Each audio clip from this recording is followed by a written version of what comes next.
the intention of these cases is to silence me, let me say this at the very beginning. It has failed. I will not be silenced. Kaliwanagan lang po, manifestation lang. Tungkol po yung nangyari kahapon at marami po kumakalat sa social media na ako'y lumipat na sa majority. Grabe to. Hold departure order laban kay Senador Marcolita inilabas po ng Sandigan Bayan. Ayon naman po sa naturang senador, hindi daw po siya mapapatahimik ng mga kaso laban sa kanya. Ito po'y maliwanag ng mga panggigipit po sa mga kretiko ng gobyernong bangag na ito. O ito, kamunti ka na tayo mabudol, no? O ito, Pinuno, nagsalita na sa wakas. Mananatili umano siya sa minority. Anak ka ng kagawang Pinuno ka. Talaga naman, oh, gusto talaga kay Tuta Soto eh. Kasi kagahapon nakikita natin na hindi siya nag-second motion. Doon sa motion naman ni Mig Zubiri, pero nilinaw niya, suportado daw niya itong motion ni Zubiri. Pero bakit siya hindi nag-second motion kagahapon, anak ng kamote? Baka natakot si Pinuno, tinakot si Pinuno, no? Magandang gabi po sa ating lahat. Palike po muna, pa-share, pa-subscribe at pakipindot po ang inyong mga notification bell para lagi po kayong updated sa ating mga video. Unahin po muna natin itong tungkol po kay Senador Marcolita. Sabay po kinasuhan na si Senador Marcolita at si Defensor, no? Pati yung isa pang nagdunit sa kanya, kinasuhan po ng plunder. Pero ayon po kay Senador Marcolita, hindi daw siya po mapapatahimik ng mga ganitong klaseng mga kaso. O ito, pakinggan natin po muna itong balitang ito patungkol po sa majority na sabay po kinasuhan. Grabe ang tindi. Pinagbawalan ng lumabas ang bansa si Senator Rodante Marcoleta dahil sa nakambang kaso laban sa kanya. Pumalman naman si Senator Jigo Estrada sa payag ng Ombudsman, nakakasuhan din siya ng plunder. Live mula sa Senado, nangunguna sa balita si Camille Samonte. Camille, tungkol kay Estrada muna, anong plano niya ngayong sasampahan na siya ng kaso? Jiggy, kukonsultahin daw muna ni Senator Jinggoy Estrada yung kanyang abogado tungkol sa nakaambang mga kaso laban sa kanya. Sa panayam ng media kanina, nanindigan si Senator Estrada na wala siyang budget insertions para sa flood control projects. Narito ang pahayag ni Senator Estrada. Sunod kayo sa minority na kinakasuhan ng majority pa sa majority na kinakasuhan. Anong basa niyo po, sir? Kayo lang bahala manghula. Politika ba sa tingin, sir? Clear cases go po, sir. Basta ang alam ko, sabi ng LJ Ramon, wala akong session. Pakatulad ng sinasabi nila, na first Blue Ribbon Hearing Committee, yung pinungar ni Bryce Hernandez sa House na meron ako insertion. Kaya ako lang, sa LJ Ramon, wala silang record na ako ay na-insertion. Grabe. At ilan ng detalye dun sa case ni Senator Marcoleta na pinagbabawalan siya lumabas ng bansa? Jiggy, ibinaba na nga ng Sandigan Bayan yung precautionary hold departure order laban kay Senator Rodante Marcoleta. Ibig sabihin, bawal nang lumabas ng bansa ang senador habang gumugulong ang investigasyon laban sa kanya. Sa pagdinig ng Sandigan Bayan, iginiit ng Ombudsman na maituturing na flight risk si Marcoleta dahil sa kanyang resources bilang senador. Nauna nang sinabi ng Ombudsman na pakakasuhan si Marcoleta ng reklamong plunder at indirect bribery dahil sa hindi umano idineklarang 75 million pesos na campaign donation. Dawit din sa reklamo sina dating Congressman Mike Defensor at mga negosyanteng sina Joseph Espiritu at Aristotel Viray. Wala pang pahayag si Marcoleta tungkol sa travel ban, pero kahapon sa kanyang talumpati, binanatan ni Marcoleta ang Ombudsman. Hindi raw siya nito mapapatahimik at haharapin niya ang mga reklamo. Umalma rin dito si Defensor. Narito ang kanilang mga pahayag. If the intention of these cases is to silence me, let me say this at the very beginning. It has failed. I will not be silenced. So let the complaint be examined. Let the evidence be tested. Let the law speak. I will answer in the proper forum with documents, with facts, and with the calm confidence of one who knows that accusation is not true. Ba't kami kinakasuhan? Kaming mga nagsasalita sa flood control issue, morenta kami, may mga kaso. Yung mga nag-involve sa flood control issue, anim pa lang ang may kaso. Okay. At Camille, may reaksyon na ba si Senator Joel Villanueva kaugnay sa plunder na ikakaso sa kanya ng Ombudsman? Jiggy, tikom ang bibig ni Senator Joel Villanueva kaugnay sa mga kasong isasampa laban sa kanya ng Ombudsman. Pakinggan natin itong ambush interview kanina. Sir, reaction lang po, sabi po sa Ombudsman na hinog na daw po yung ito-file po ng At kaugnay doon sa mga nakakasuhan ay puro mga taga-mayorya. Tingin ba mukhang pinupuntirya mga kritiko ng administrasyon, Camille? Jiggy, yan nga ang tingin ni Senator Marcoleta kung pagbabasehan yung kanyang privilege speech niya sa plenaryo kahapon. Sabi niya, mukhang pinatatahimik sila. Sinabi rin ni Davao City Mayor Baste Duterte na may umiiral di umano na undeclared martial law sa bansa, kaya kinakasuhan ang mga kritiko ng administrasyon, pero itinanggihan ni Palace Officer Claire Castro. Narito ang kanilang mga pahayag. This is not even a silent martial law. It is martial law without declaring it formally. Ang dami na nakukulong. May mga kaso, and for what? Because they oppose, the actions of the administration. Kayo po mga Okay, wag na natin pakinggan yung pinukya.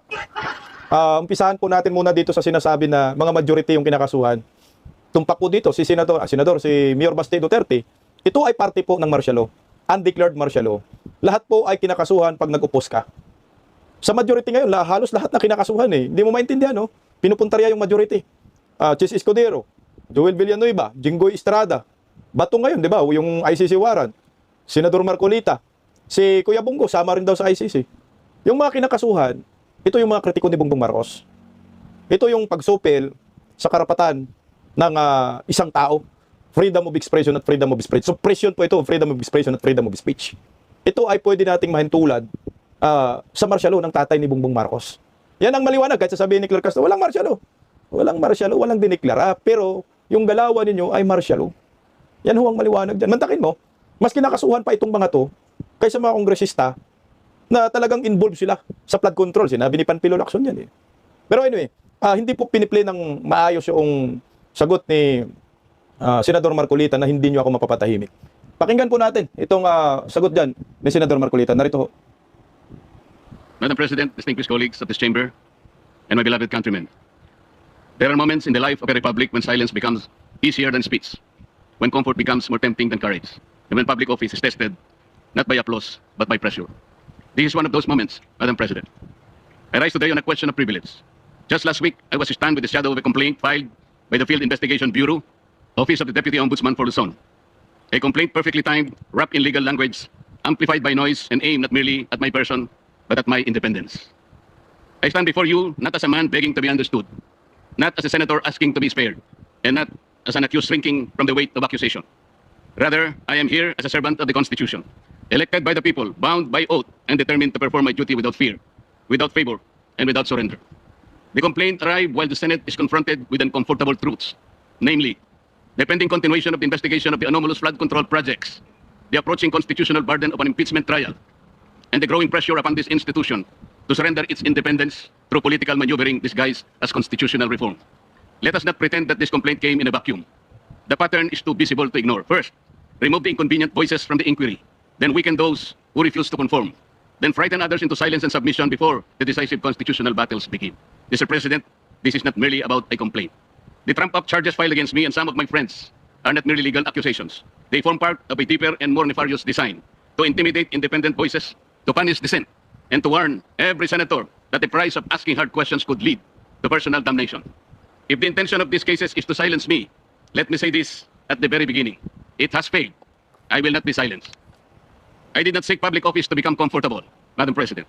I did not take my oath merely to occupy a seat in this chamber while billions disappear into darkness, while constitutional processes are manipulated by pressure, or while the Senate is slowly conditioned to fear retaliation for independent judgment. I did not take my oath to serve only when service is convenient. I did not come to this chamber to lend my voice when power applauds and withdraw it when power becomes displeased. The senator is not elected to be timid. The senator is not sworn into office to become a spectator while the Constitution is tested, while impeachment proceedings demand judgment, and while the people cry out for truth about the wide-scale theft of public funds. Instead, a senator is elected to stand, to examine, to question, to decide, and when necessary, to resist. This is what I intend to do. So let the complaint be examined. Let the evidence be tested. Let the law speak. I will answer in the proper forum with documents, with facts, and with the calm confidence of one who knows that accusation is not proof, that attacks couched in legal veil do not constitute the truth. And before the Filipino people, I must say what is plain. A complaint without nexus is not justice. A complaint without evidence is public injury, official favor, corrupt consideration, or abuse of office is not accountability. It is machinery. It is pressure. It is a warning shot fired at those who refuse to kneel. And if that warning was meant for me, Mr. President, then the answer is very clear. It failed. The complaint against me speaks of amounts. It speaks of dates. It speaks of suspicion. But suspicion is not evidence. Amount is not corruption. Political inconvenience is not probable cause. An accusation, no matter how loudly repeated, is not proof. It is a theater. It is pressure. It is machination. Let me state the legal defenses plainly on the allegations against me. The law did not define the limits of liberality among friends. They did not say that friendship must stop at the number chosen by one's accusers. They did not say that generosity becomes criminal merely because the amount is substantial. What the law forbids is not liberality. It forbids corruption. What it condemns is not friendship. It condemns the sale of public duty. Tuloy lang natin konti. At least I stated the truth. At least I faced the issue. At least I did not hide behind silence. So I ask, what of those who receive support, gifts, donations, favors, or assistance for their own electoral campaigns and keep them beyond public scrutiny? Shall the law be a sword only against those who dissent and shield for those who belong to the circle of the powerful. If transparency is demanded, let it be demanded of all. If public morality is the standard, let no one be exempt because of wealth, alliance, influence, or proximity to power. And so I speak again, clearly and directly. What official act did I sell? What vote did I promise? What public fund did I tax? What government contract was delivered? What favor was asked, promised, or given? If they cannot answer these questions, then this complaint is not the pursuit of justice. It is a deliberate attempt to silence dissent. But this is larger than me. This is not a fight for one man. This is not a fight for one faction. This is not a fight for political survival. This is a fight for whether the Filipino people may still have senators capable of questioning, investigating, judging, and speaking freely without fear or favor. When this chamber is called upon to sit in impeachment proceedings, we are not merely politicians. We are senator judges. We are bound to listen, to weigh evidence, to apply the Constitution, and to act according to our conscience. That responsibility cannot be curtailed by fear, pressure, harassment, or manufactured accusation. No one should be allowed to intimidate a senator judge into silence. No one should be allowed to punish a member of this chamber for ensuring that impeachment must be governed by law, evidence, due process, and conscience. Whether one favors or opposes any party in those proceedings, that's not the point. The point is whether the Constitution shall speak about political convenience. I will perform that duty, Madam President. I will listen. I will weigh the evidence. I will obey the Constitution. I will not prejudge. I will not be dictated upon. I will not surrender the independence of my vote to any power outside this chamber. Even if the path becomes lonely, I will walk it. Even if the attacks become heavier, I will endure them. Even if my voice becomes inconvenient to the powerful, I will continue to speak the way I should. The same is true of the Senate's investigation of the flood control scandal. That inquiry must continue. It must not be weakened. It must not be derailed. It must not be silenced. If there has been grand-scale theft from the country's coffers, then that is among the greatest sins of our modern public life. It is not ordinary corruption. It is the stealing of safety from communities that drown. It is the stealing of roads from farmers. It is the stealing of classrooms from children. It is stealing of medicine from the sick, wages from workers, and hope from taxpayers who labor honestly while others feast on public money. No senator should be silenced when the duty is to follow the trail of the public's money. No committee should be weakened when the task is to expose corruption. No voice should be threatened when the question before the nation is whether the billions intended for the people were ransacked by bandits of insatiable greed. I do not fear imprisonment. I fear a country where freedom itself is imprisoned. I fear a republic where legal processes are twisted into weapons, where dissenting voices in the Senate are mechanically trimmed down, and where the rich and the powerful elite manipulate institutions so that only their chosen voices may be heard. While others may refuse to speak because of threats, I will not, Madam President. I will not let fear write my narrative. I will not let intimidation decide my vote. Make me bleed, and I will still shout out to the high heavens for truth and justice. Push me against the wall, and I will still push back with all the lawful strength that conscience, evidence, faith, and duty can give me. Not with violence, not with hatred, not with recklessness, but within the Constitution, in my hand, the law in my shield, the truth as my voice, and the Filipino people as my reason. Nelson Mandela once spoke of a democratic and free society as an ideal for which he was prepared, if necessary, to die. I do not compare myself to Mandela. I am too little to even try, Madam President. But I understand the burden of that lesson. Freedom is never preserved by the silent. It is preserved by those who still speak when silence becomes the safer choice. Okay, tuloy lang natin. And so I say this, to those who believe that cases can frighten us, that accusation can tame us, that pressure can make us forget the oath we took before the people. You have misread the Senate. You have misread the Constitution. You have misread me. May I repeat? I will answer this complaint in the proper forum, calmly, firmly, and with evidence. I will sit in impeachment proceedings with conscience, impartiality, and due regard for the record. I will pursue the examination of flood control anomalies with courage, fairness, and determination. I will not allow public funds meant to protect our people from floods to disappear into the hands of those who already had too much. I will not allow the greatest theft of our time to be buried under intimidation. Even if I am the only one left standing, I will stand. Even if my voice is the last one they wish to hear, I will still speak. Even if the path becomes lonely, difficult, and costly, I will continue because the oath I took was not ceremonial. It was not a line recited for record. It was a solemn charge from the Filipino people to defend the Constitution, to guard the public trust, and to act with courage when silence becomes convenient. Let those who weaponize the law answer to history. Let those who steal from the people answer to justice. Let those who seek to silence dissent understand this. A senator who remembers his oath cannot be purchased by comfort, cannot be subdued by threats, and cannot be defeated by fear. Madam President, kaya po ba nila kong ipakulong? Kayang-kaya po nila. Nagawa nga po nilang umimbento ng krimen laban sa akin.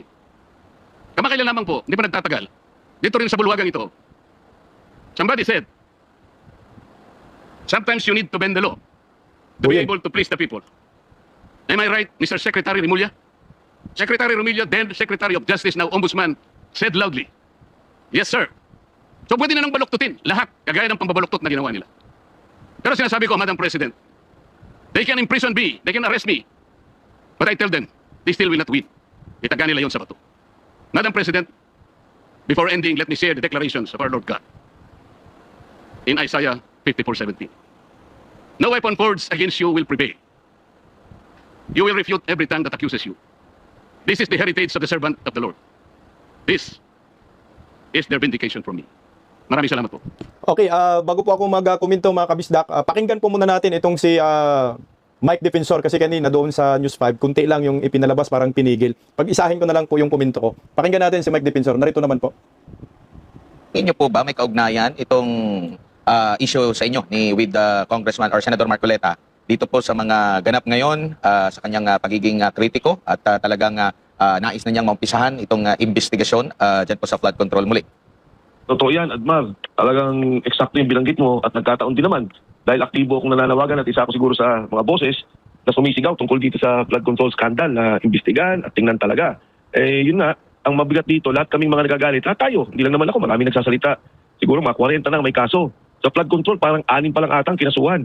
Basta ngayon, no, ang nagiging modus operandi, pag nagsalita ka sa administrasyon, nagalit ka at nagsabi ka tungkol dito sa nangyaring korupsyon, kulong ka na. Kaya hindi ako magtataka, Admar, kung balang araw makasama ka rin namin ni Senator Marcoleta na makasuhan at magkaroon ng whole departure order. See. Tapos Congressman, yung ano din, yung mga sa leadership din ng Senado na maya't maya lagi tayong merong naririnig na magbabago na naman. May kaugnayan po rin po ba ito dahil maliban sa impeachment ay ito ngang inaantabayan na flood control project ay maaari ding matalakay, which is kahapon niya nabanggit na kung sino pa yung mga karagdagang mga opisyal sa komite ng Blue Ribbon. Katulad na sabi ko, Admar kay Jade, sino binanggit ko sa kanya, yung pagpapalit ng liderato ay yung Constituent Assembly na speech ni Senator Amy kahapon. At maging itong liderato ng Blue Ribbon Committee hearing, mas mahalaga sa kanila yan maging sa impeachment. Kasi yung dalawang proseso ng Constituent Assembly tsaka impeachment, kailangan niya ng 2/3 vote. Kahit na hindi magkapalit ng liderato, kahit minority pa rin, ang ngayon ay majority, hindi na makukuha yung boto eh. May bulto na 9 ang minorya at marami pa rin sasama dyan na hindi naniniwala sa impeachment at hindi rin naniniwala sa Constituent Assembly. Pero itong Senate Blue Ribbon Committee, majority vote lang to eh. At kung yan nga ang nagiging galit ng marami, hindi lang naman tayo, no, pati ang Iglesia ni Cristo nagsalita diyan. Ang sabi lang, humingi kami ng transparency, accountability. May mga obispo sa simbahang Katoliko nagsalita na rin diyan. Mga negosyante nagsasalita tungkol diyan. At ang iba't ibang organisasyon na sinasabi lang naman, ikulong nyo yung mga kurakot.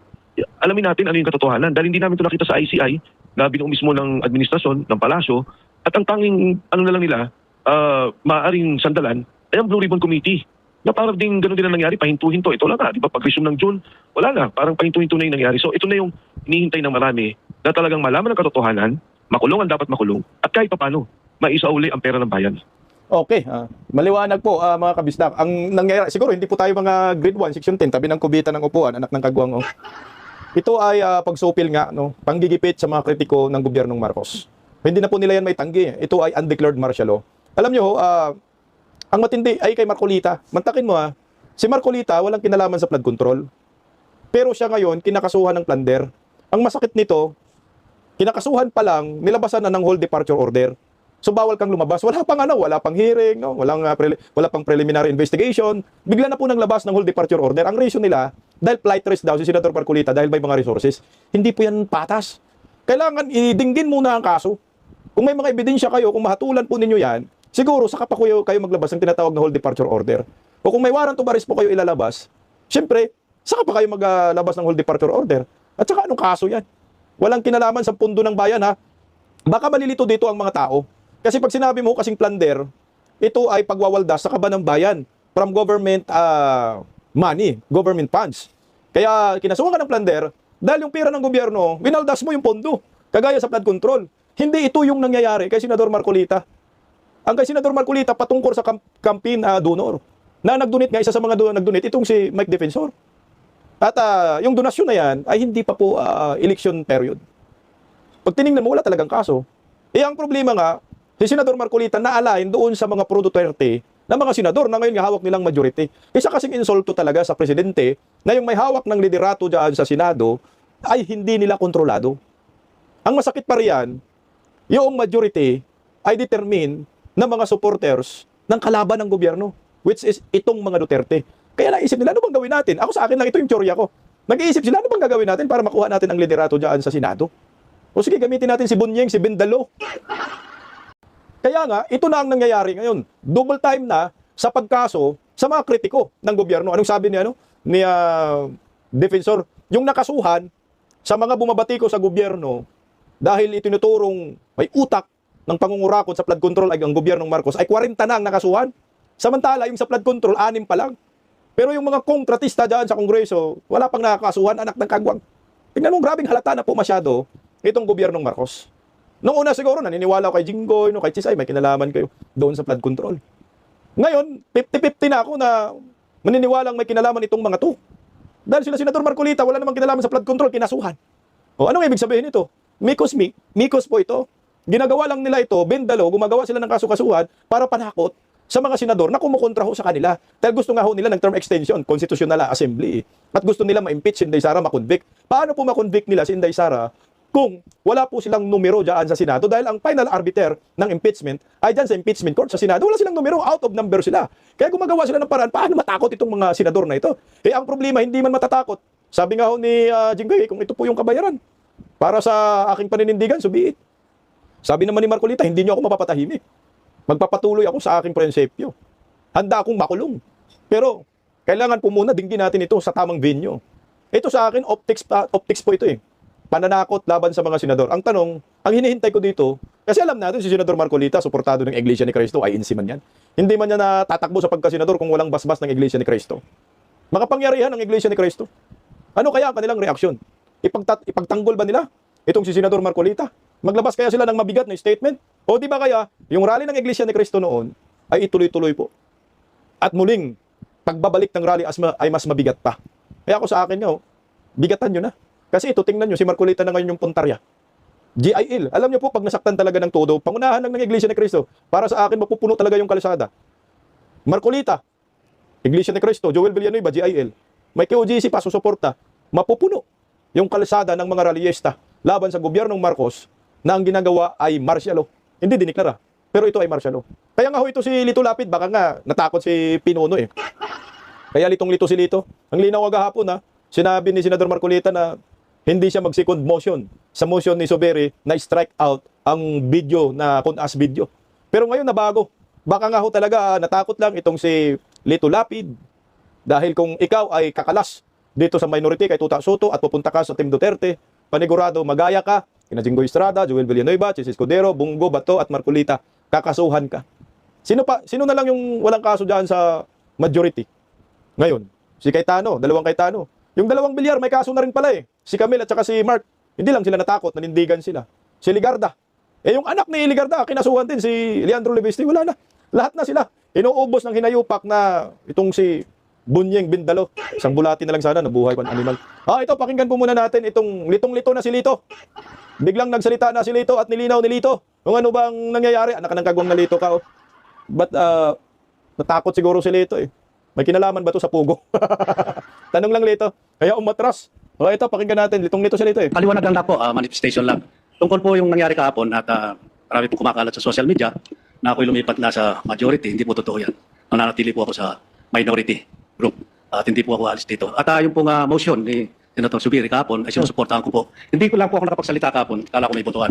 Ngayon pala ay wala naman. Hiling ko lang po dito sa Senado. Sana magkaisa tayo. Iwasan lang ba kaya? Ang dami-dami natin bisita pari dito. Parapakan po natin sila. Para ipagdasal po kami na magkaisa na kami para mabalik ang dangal ng Senado. Maraming salamat po. Ngayon na may mga pare pala dyan Lito. Kaya litong-lito ka. Yung mga pare dyan, yung iba eh. Kaanib yan ng mga impacto. Nalito daw siya. Akala daw niya may butuhan. May butuhan nga. Hindi ka nag-second motion eh. Ang hirap kasi pag natutulog lang sa upuan eh. At mahirap yung sobrang tahimik eh. Kaya hindi mo alam kung ano nangyayari. Pag nakikita mo may tumaas yung kamay, tataas ka din, hindi mo alam eh. Ngayon nalito ka. Ang sabi ni Senador Marcolita, hindi ka daw mag-bumosyon. May pakamay-kamay ka pa kay Senador Marcolita. Yung pala, sumusuporta ka pala sa motion ni Subiri. Pero wala na yun, na-record na yun eh. Nabilang na. Utang ina. Minsan lang magsalita, nalito pa. At ito, ako sa akin lang nakikita ko lang. Makukuha ito ng minority, ng majority si Lito Lapid. Umibig pala to eh.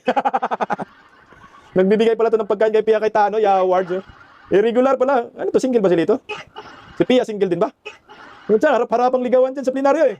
Ay, ito, pakinggan natin Buwan-buwan nagpapadala pa rin siya sa akin ng Maha Blanca at Suman. Maraming salamat po. Gusto ko kasi malaman mo na mahal kita. Unahin naman, ito. Diyan ka magaling. Grabe, harap-harapan. Nabilaukan ako dun Harap-harapan panliligaw sa plenaryo, Lito Lapid Matinik ka talaga sa chicks. Nabisto ka tuloy, nagbibigay ka pala ng pagkain. Mahablang ka. Magaling para magmahal si Lito Lapid. Mahal kita daw. Putang ina, ligaw ang porosyon to Pagdating sa mga ganyang bagay, expert si Lito Lapid. Wala, mayroong pumalag. Ito, pumalag yung kapatid, anak ng kamote may flying kiss na Lito. What does the brother say? No, I am trying to figure out bakit Maha Blanca ang binibigay sa kanya, samantalang sinabi ko na kay Kuya Lito Lapid na ako'y umiinom na ng maintenance medicine para sa kolesterol, pero sisig pa rin ang dinadala niya para sa akin. So iniisip ko kung mahal din niya ako o si Senator Pia lang ang kanyang mahal. Mr. President, nilalapit ka daw niya sa Diyos. Nilalapit sa Diyos. Kasi sisig, mapalapit sa Diyos. Namimigay rin pala. Ilang taon na ba nanligaw yan si Lito Pia sa'yo? Hanggang hindi mo rin masagot. O ngayon, may pagkakataon ka Lito para masagot. Ano Pinono? Para sagutin ka, alam mo na. Yung kapatid na lalaki, Senate President. Yung babae, Blue Ribbon Committee Chairman, yung nililigawan mo. Lumipat ka na para masagot kang hinayupak. Nanginang Lito Lapid, minsan lang nagsalita dyan sa plenaryo, sa session hall, nanligaw pa. Wala bang iba? Ang pinag-uusapan natin bansa, hindi yung ligawan, hindi yung mahablang ka. Hindi yung sisig. Pam-pam ka talaga Lito, litong-lito kami sa inyo. Anyway, yan na po. Nagsalita na po si Pinuno na manatili daw siya sa piling ng Tuta 11. So, Tuta 11 pa rin po sila.